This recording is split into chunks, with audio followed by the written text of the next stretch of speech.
How's it going, everybody? I hope you have a good day.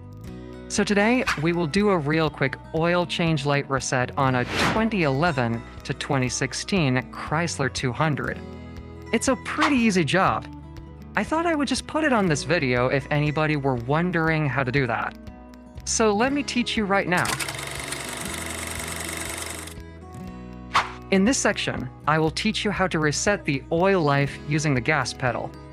This method can be used on the first and second generations of the Chrysler 200. So let's do it. Step 1.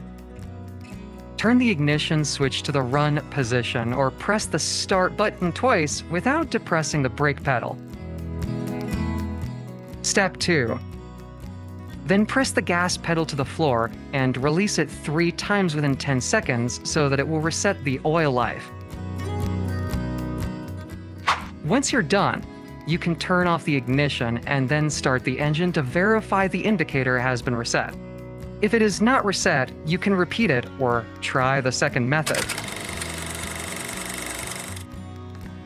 On the 2015 to 2017 Chrysler 200, you can also access the cluster menu to reset the oil life.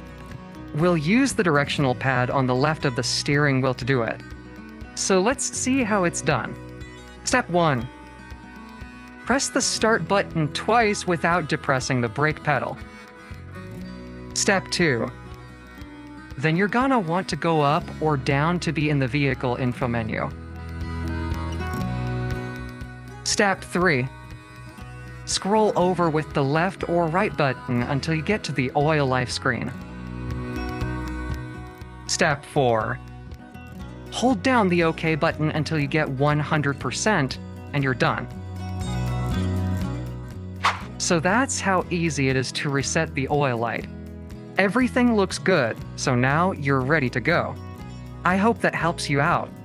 Leave any comments down below and subscribe to help us make more videos just like this. Thanks for watching and see you next time.